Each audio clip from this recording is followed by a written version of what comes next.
Bienvenidos al módulo de Simposio de Fluidoterapia y Reanimación en la Obstetricia Crítica, como parte del 5º Congreso Internacional de Obstetricia Crítica. Este módulo es muy interesante, es fundamental y es básico, puesto que la obstetricia crítica, al igual que en otras áreas de la medicina crítica, la reanimación es parte fundamental del tratamiento en nuestras mujeres embarazadas que por alguna razón sufren alguna situación crítica como hemorragia, sepsis, eclampsia, cardiopatía, choque hipovolémico, etc. Enseguida viene valorando respuesta a volumen y ultrasonido. Como parte de todo este módulo, el doctor Pablo Santillán Roldán, desde Ecuador, país hermano, es un excelente anestesiólogo e intensivista que va a tratar este tema con lo más actualizado de focus en la reanimación y valorando la respuesta a volumen. Posteriormente, el doctor Ángel Augusto Pérez Calatayud, urgenciólogo, intensivista, jefe de un servicio del Hospital General de México, va a hablar sobre ultrasonido cardíaco y reanimación. Seguramente lo último que hay en focus, lo último que hay en evaluación cardiovascular de pacientes en estado de shock, en pacientes con falla cardíaca, para luego seguir con el VEXUS, que es otra forma de evaluación de congestión venosa. Lo voy a dar de su servidor y de doctor Javier Alfaro como complemento de todo el módulo de ultrasonografía crítica, para terminar con una plática también importante. Si ustedes se dan cuenta, este módulo está estructurado como ultrasonografía crítica de la cabeza a los pies. Como parte del módulo de ultrasonografía crítica, la última plática se refiere al FAST-E. En otras palabras, se le conoce como FAST extendido. El FAST es una parte de la ultrasonografía enfocado a nivel abdominal para identificar alteraciones de una forma muy rápida y poder evaluar el tratamiento inmediato, sobre todo en trauma. Este módulo va a estar enfocado en la mujer embarazada y lo va a dar el doctor Sergio Zamora Gómez, eminente intensivista y especialista en obstetricia crítica, cual nos dirigirá todos los conocimientos para hacer un diagnóstico diferencial cuando se trata de trauma abdominal y algunas otras alteraciones relacionadas.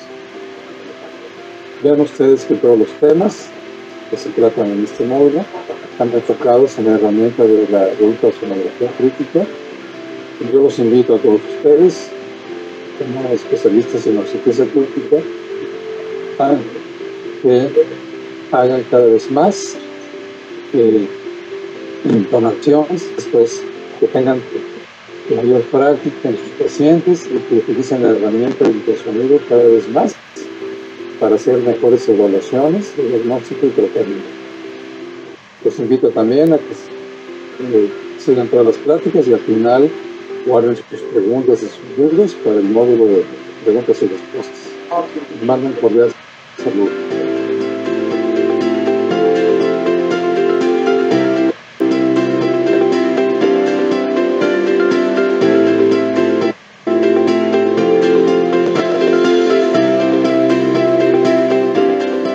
Hola, ¿qué tal? Muchísimas gracias por estar aquí. Mi nombre es Liliana Correa, de Colombia. Soy ginecobstetra intensivista, magíster en salud pública. Estoy además cursando mi doctorado en bioética y hoy voy a hablar de la prevención de ergotrauma en la paciente críticamente enferma, obstétrica y bajo ventilación mecánica. Entonces vamos a hablar de la prevención del ergotrauma, dado que este concepto de ergotrauma es muy importante actualmente en las unidades de cuidado intensivo, en la ventilación mecánica del adulto. Y tenemos que recordar primero que todo que la materna es una condición única y es una condición diferente, en la cual nos vamos a encontrar con unas pacientes que tienen un más alto consumo de oxígeno, una mayor ventilación minuto, un mayor volumen corriente y una mayor frecuencia respiratoria. Y por otra parte, esas mismas pacientes van a tener un CO2 más bajo y una menor tolerancia al CO2, van a tener un menor volumen residual, una menor capacidad residual funcional y un menor volumen de reserva respiratorio. Esto también genera una muy mala tolerancia a la apnea y a la hipoxia. Adicional a esto, en el embarazo tenemos la vía aérea más difícil que hay, donde la intubación es difícil, las mucosas son friables, hay mucho edema, hay menor calibre de la vía aérea, hay riesgo de broncoaspiración, hay fragilidad de la vía aérea. Esa baja capacidad residual funcional hace que haya una tendencia natural al colapso alveolar y una menor tolerancia a los episodios de apnea con un mayor riesgo de parada cardíaca y de bradicardias extremas durante la intubación. Por esta razón, las gestantes siempre deben ser intubadas por la persona más experta en la institución.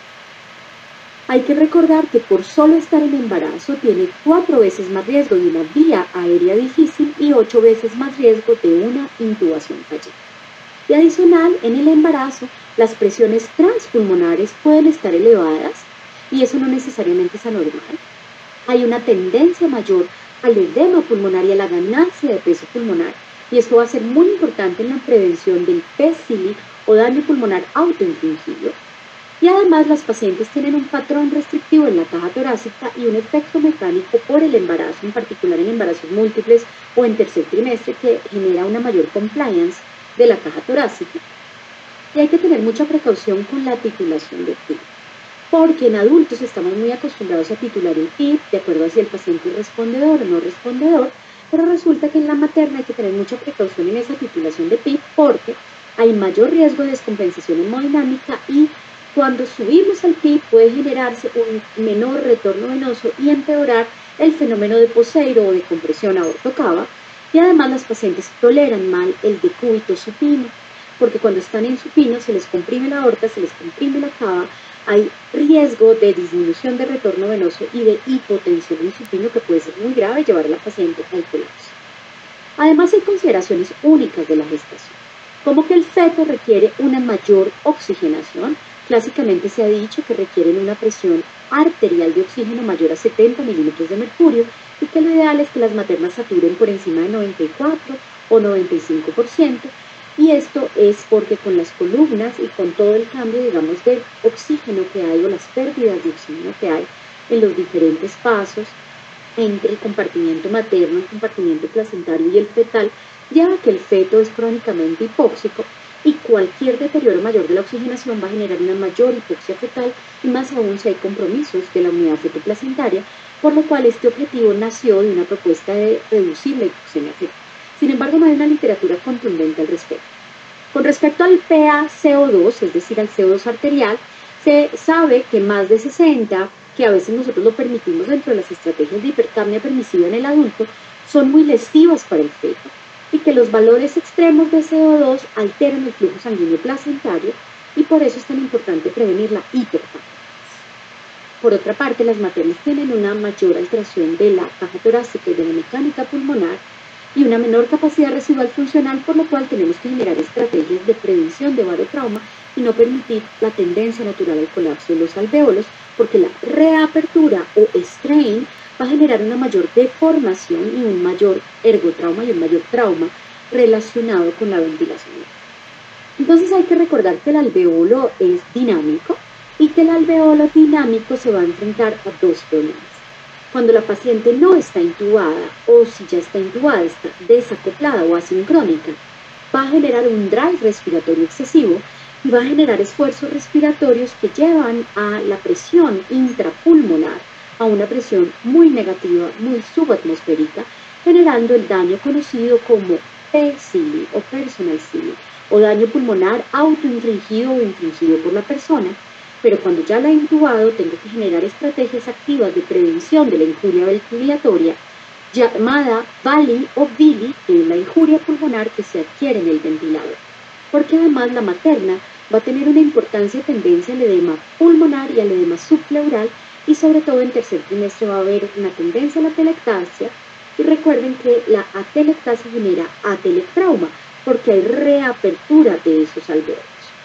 Entonces recordamos el concepto manejado en adultos del PSILI o lesión pulmonar autoinfligida o infligida por la persona, que es básicamente un daño involuntario generado por ese esfuerzo respiratorio excesivo, por esa presión negativa transtorácica que está muy por debajo del límite subatmosférico y que genera edema intersticial, aumento de la presión superimpuesta, edema pulmonar y ganancia de peso pulmonar, y puede suceder en la paciente intubada, en la paciente no intubada y en pacientes con soporte ventilatorio no invasivo, ya sea ventilación mecánica no invasiva o cánula de alto flujo. Y resulta que en adultos estamos hablando mucho de ese PCILI porque ese exceso de impulso respiratorio en el paciente aumenta la lesión pulmonar y genera un pulmón más edematoso, con más peso, con más presión superimpuesta y que va a generar además después un mayor riesgo de sobredistensión, de trauma por volumen y trauma por atelectasia y mayor deformación o strain, y además genera un aumento progresivo de la presión transmural vascular, generando una mayor lesión cuando el paciente ya se encuentra. Por eso, en una gestante, siempre hay que tener un balance muy importante entre el riesgo que hay de PCILI, el riesgo de VILI, el riesgo de la intubación, el riesgo de vida aérea difícil cuando se tome la decisión. Entonces llegamos a una premisa muy importante, y es que la gestante también presenta PCILI y VILI, y que ese PCILI debe ser, digamos, evaluado y debe hacerse una detección precoz de la inminencia de falla respiratoria en la gestante y debe ser intubada en un timing preciso, a tiempo, no tardío, cuando ya está casi al borde del paro respiratorio, y debe ser intubada por el más experto. También hay estrategias que vamos a ver para reducir esta injuria, como es pronarla en primer y segundo trimestres si tiene criterios de SDRA, y recordar que algunas pacientes se pueden ventilar sentadas y que la mayoría de pacientes logramos las metas de ventilación protectora, excepto la hipercapnia permisiva, y que en la gestante por este daño pulmonar se puede generar tanto si no la intubamos cuando está entrando en la falla ventilatoria como cuando ya la hemos intubado en el contexto de la falla ventilatoria, es que debemos ser más estrictos con el uso racional de fluidos. Y actualmente, frente a la injuria pulmonar inducida en el ventilador, que es el acrónimo VILI, actualmente preferimos llamarlo VALI porque es una injuria pulmonar adquirida en el ventilador. No es que uno quiera que su paciente adquiera una injuria, pero sucede, y por eso el concepto de que es adquirida más que inducida, pues es mucho mejor, digámoslo así, desde el aspecto fisiológico y desde el aspecto legal también. Sabemos que el concepto de esta injuria pulmonar adquirida o inducida en el ventilador ha cambiado, que arrancamos en los 70 hablando del barotrauma, a finales de los 80 del volutrauma, que entre los años 2000, al inicios de los 2000 y finales de los 90, se habló mucho de la telectrauma o el trauma adquirido por reapertura y este cizallamiento, y obviamente también el biotrauma, y en el 2016 se construye este concepto tan novedoso que es la sesión de hoy, que se llama el ergotrauma. Y básicamente es que sabemos que un pulmón lo lesionan muchas cosas, lo lesiona el volumen, condicionando el volutrauma, el barotrauma, que es la presión, las especies reactivas del oxígeno, por eso siempre debemos ventilar a las pacientes con la menor FiO2 posible, el biotrauma, que es ese fenómeno de inflamación, de mediadores inflamatorios, de citoquinas, el atelectrauma, que es la deformación, los fenómenos de mecanotransducción y micromecánica que se representan en el parénquima pulmonar, para construirse este concepto nuevo de ergotrauma, donde también hay un impacto muy importante de la ventilación heterogénea. Entonces, cuando hablamos de ergotrauma, es un concepto novedoso e innovador que integra e incorpora todos los factores que pueden generar injuria pulmonar, como es la frecuencia respiratoria, porque esto va a generar un impacto repetitivo de esa carga de energía aplicada en el pulmón. Es como si yo tuviera un martillo golpeando ese pulmón de manera repetitiva. Entre más veces lo golpee por minuto, más daño hace. Está también el volumen corriente y en particular el delta de volumen, pero también influye el PIB, es decir, la presión positiva al final de la expiración, la relación inspiración-expiración, porque si es también muy corta y muy seguida va a generar trauma, la resistencia a la vía aérea y la elastancia del sistema respiratorio. Entonces, actualmente, cuando hablamos de esa injuria generada por ese ventilador, esto es un daño del tejido, una respuesta biológica, y está generada por esas fuerzas que aplicamos de manera repetitiva a un pulmón ventilado mecánicamente. Entonces, tanto en el adulto como en la paciente obstétrica, el pulmón está sufriendo un estrés, cuya traducción mejor es tensión, un proxy es presión, y que básicamente la fórmula es fuerza sobre aire. Un strain, que es deformación, que es básicamente la longitud del estiramiento sobre la longitud original. ¿Cuánto se estiró mi fibra y cuánto era la fibra originalmente? ¿Cuánto se deformó esa fibra? Y recuerden que el strain es cíclico, la deformación es cíclica con cada respiración. Y el stretch, que es el estiramiento, que es ese delta de la longitud, todo es lo que cambió esa fibra, esa diferencia de longitud es el stretch o estiramiento. Entonces, para que un pulmón genere ese cambio de volumen, va a someterse a tres fuerzas que son estrés o tensión, strain o deformación y stretch o estiramiento. Y la paciente materna también va a sufrir eso. Y recuerden que en el embarazo tenemos unas cosas que van a empeorar este riesgo ergotrauma, que es el mayor riesgo de atelectrauma mecánico. Y si hay atelectrauma y hay reapertura, va a haber mayor deformación o strain.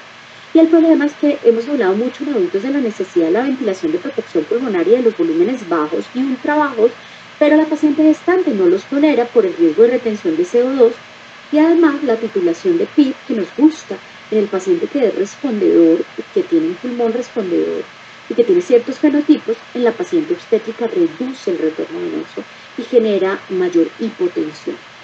Y además, la gestante, por su estómago lleno, por esa tendencia al reflujo y por la pérdida de fuerza de ese esfínter esofágico inferior, tiene mayor riesgo de neumonía activa en el ventilador. Entonces, tenemos que empezar a integrar estos conceptos nuevos de la UCI adultos, que es el ergotrauma, integrar este concepto en embarazo. Entonces, en este momento tenemos dos estrategias grandes, medibles y fáciles de llevar a cabo para prevención de ergotrauma en la paciente obstétrica, que es medir y cuidar y proteger la driving pressure y controlar la potencia mecánica o el mechanical power. Esto existe en paciente adulto dentro de otras estrategias como son el poder intraciclo, el poder y la potencia dinámica y elástica. Pero digamos que las dos que tienen evidencia actual en la literatura y que están recomendadas en guías es medir la driving pressure. Es un marcador de Billy, que es básicamente la presión plató menos la PI.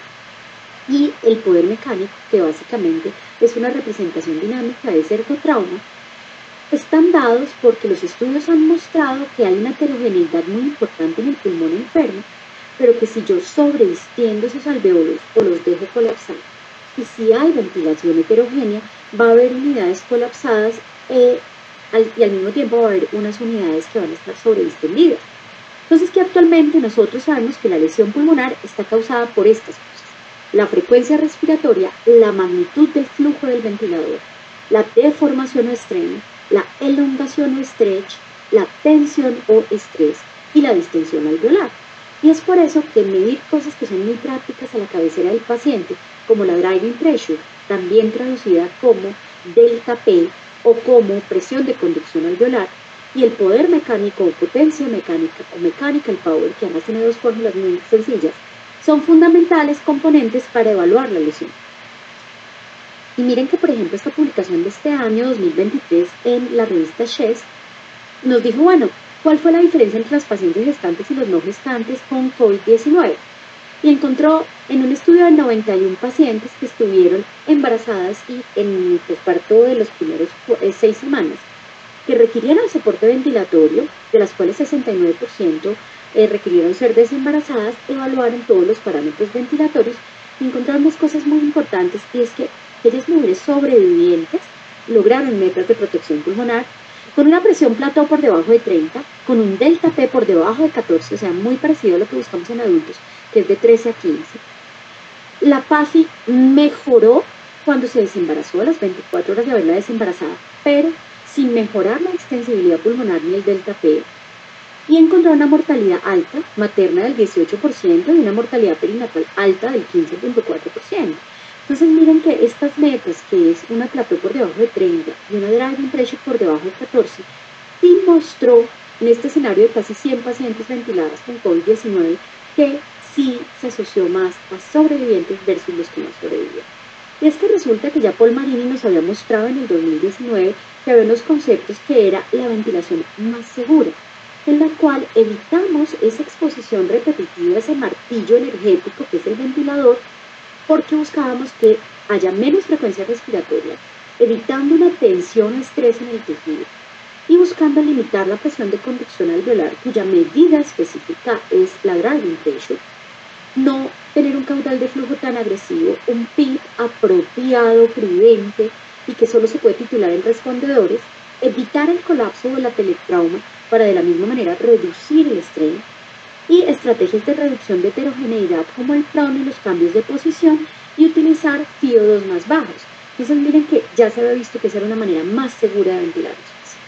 Entonces, la ventilación de protección pulmonar que viene tan famosa desde el año 2000 con el estudio de Arsney es básicamente ventilar a un volumen corriente de 6 a 7 por kilo, buscar un plató por debajo de 30 y una PIP apropiada.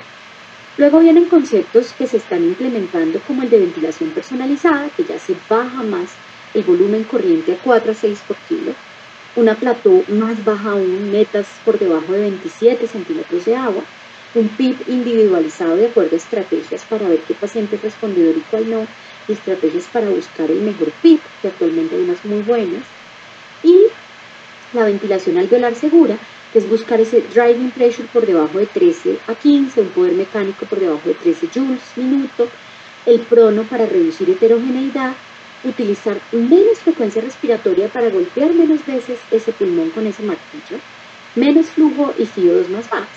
Entonces, estas estrategias son las que estamos usando en el adulto, pues realmente, ¿qué se puede utilizar en la gestante? Sí, se pueden utilizar, pero con normocable.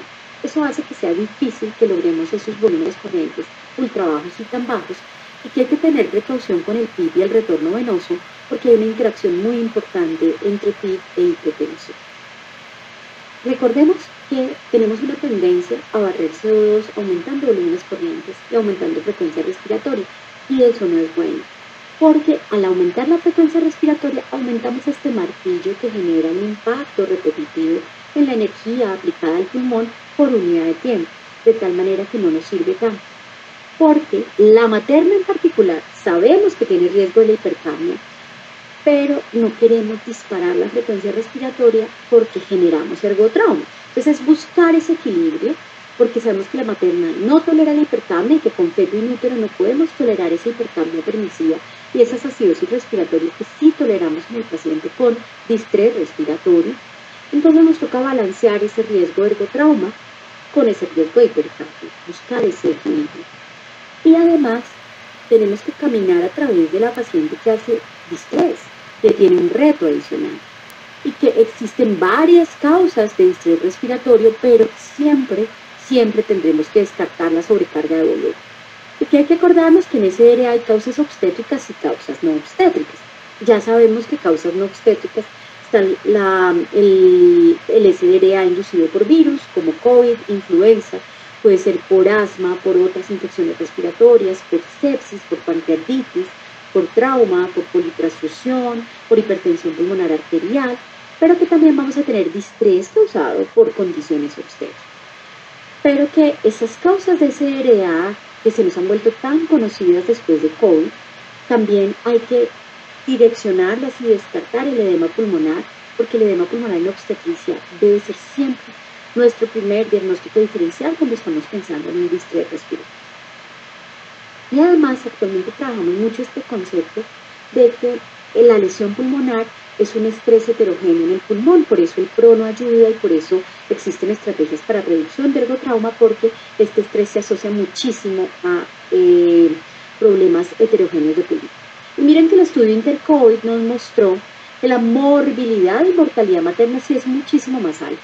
Este fue un estudio de casos y controles con 700 mujeres embarazadas con COVID versus 1.400 embarazadas sin COVID, que fueran muy parecidas y comparables sociodemográficamente, y nos mostró, por ejemplo, que la mortalidad materna aumentaba 22 veces, con un RR de 22.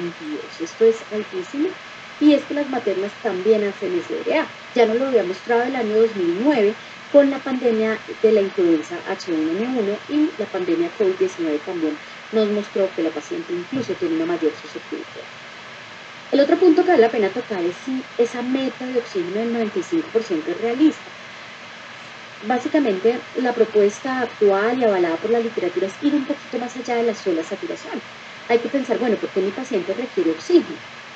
Si la paciente requiere oxígeno de manera transitoria porque tiene un edema pulmonar, pues probablemente esa meta yo pueda ser un poquito más permisiva porque sé que rápidamente la voy a sacar de ese evento agudo.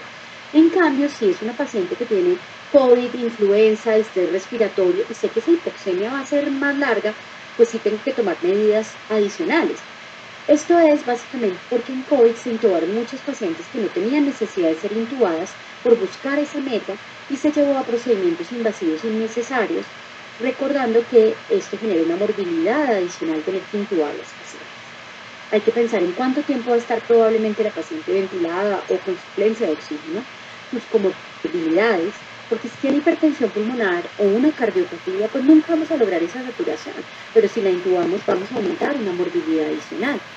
La causa de la agudización del problema, y hay que mirar más allá de la sola saturación los índices de oxigenación como la PAFI o como la SAFI.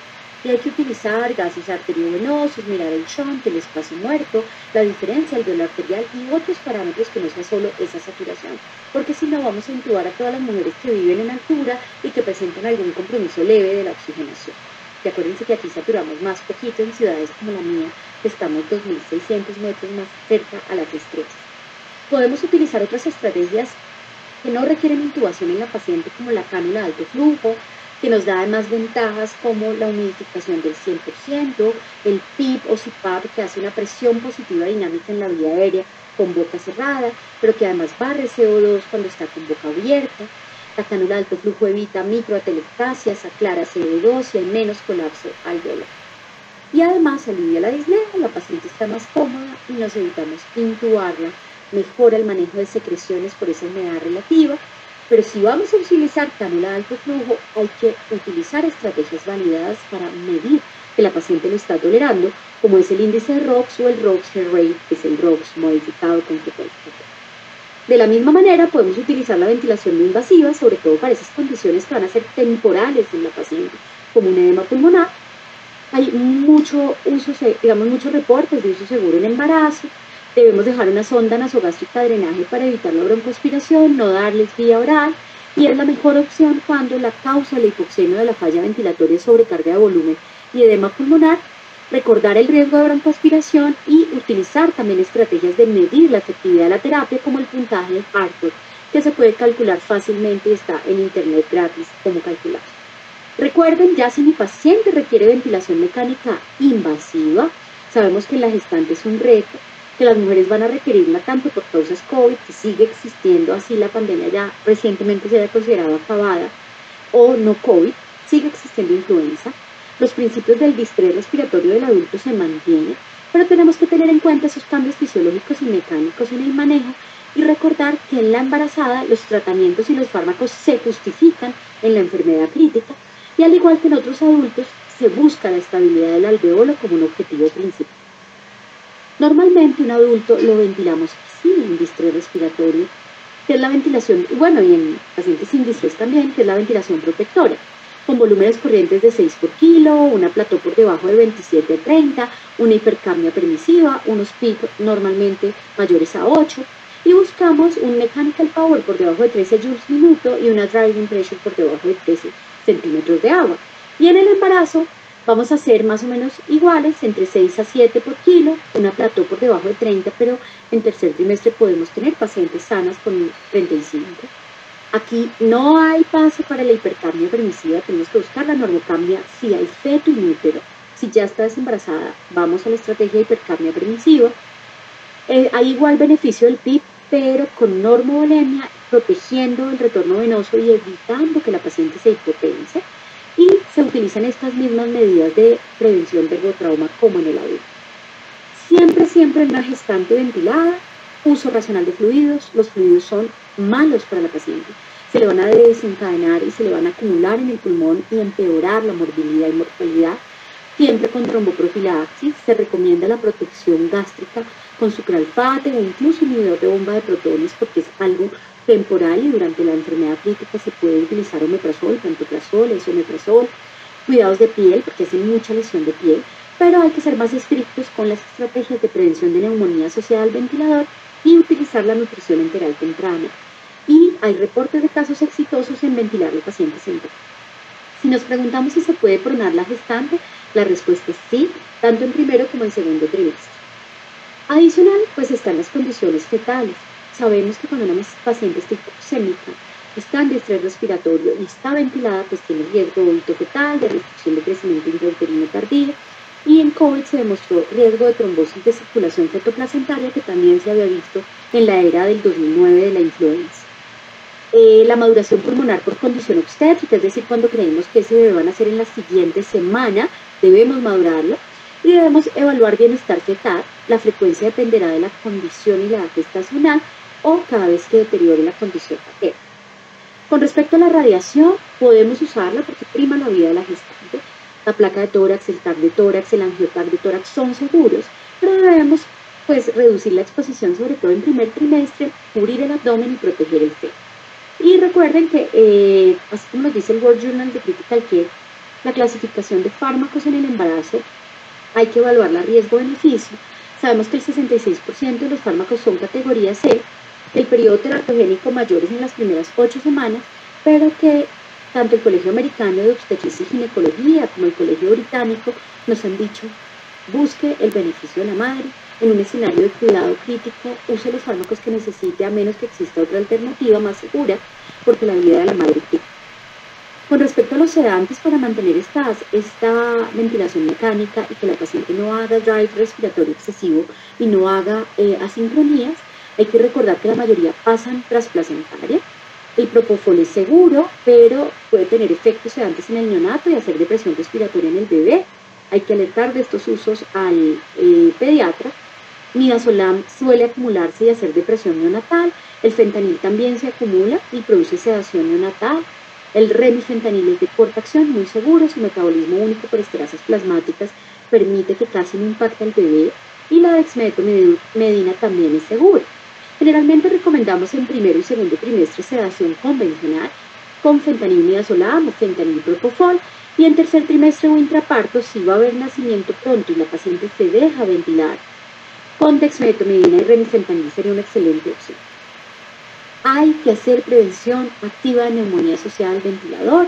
Lo hacemos con una cabecera semisentada, 30 a 45 grados, enjuagar a la paciente con clorexidina y baño dental cada 8 horas, y cada día evaluar si se puede hacer prueba de respiración espontánea y extubar a la paciente tan pronto sea posible. Para concluir, entonces, la ventilación mecánica en el embarazo tiene mayor mortalidad. Hay que considerar los cambios fisiológicos. Utilizamos estrategias de ventilación de protección pulmonar, excepto la hipercapnia. Hay que prevenir la hipoxemia dentro de lo que es realista para cada paciente y sus comorbilidades. Hay que prevenir la hipercapnia por el riesgo de toxicidad fetoplacentaria. El reto ventilatorio es más alto. Siempre que haya falla ventilatoria, debemos descartar que haya sido por sobrecarga de volumen, y hay que descartar otras causas que produzcan distrés respiratorio o falla ventilatoria. A veces, por ejemplo, un bolo de sulfato de magnesio puede producir falla ventilatoria y no es distrés respiratorio ni es edema pulmonar, y mejora con gluconato de calcio suspendiendo el sulfato y dando soporte ventilatorio mientras la paciente recupera. Y los protocolos ya de sedación y prevención son igual que en la paciente no gestante. Recuerden que el ergotrauma también afecta a la gestante. Tanto ese VILI, si lo consideramos una injuria pulmonar inducida por el ventilador, o un VALI, si lo consideramos que es adquirida, existe una tormenta de lesiones dinámicas en ese pulmón que está enfermo y que tenemos que hacer estrategias integradas de prevención de ergotrauma. Por eso, la gestante también se beneficia de esa meta, que es la ventilación protectora, la ventilación personalizada y las estrategias de mantener un alveolo seguro. Y además tenemos que considerar estrategias que usamos en adultos, como ventilar de acuerdo al fenotipo, entrar en la ventilación mecánica de precisión de acuerdo a la necesidad individual de cada paciente, y recordar que las pacientes gestantes también deben ser consideradas si son respondedoras o no respondedoras a distintas estrategias ventilatorias, como son, por ejemplo, la titulación del PIP, o si son, respondedoras a estrategias de prevención del trauma, estrategias de reclutamiento. Todo eso se tiene que individualizar, porque ellas también se deben beneficiar de todos estos avances que hay actualmente en la ventilación mecánica avanzada en terapia intensiva.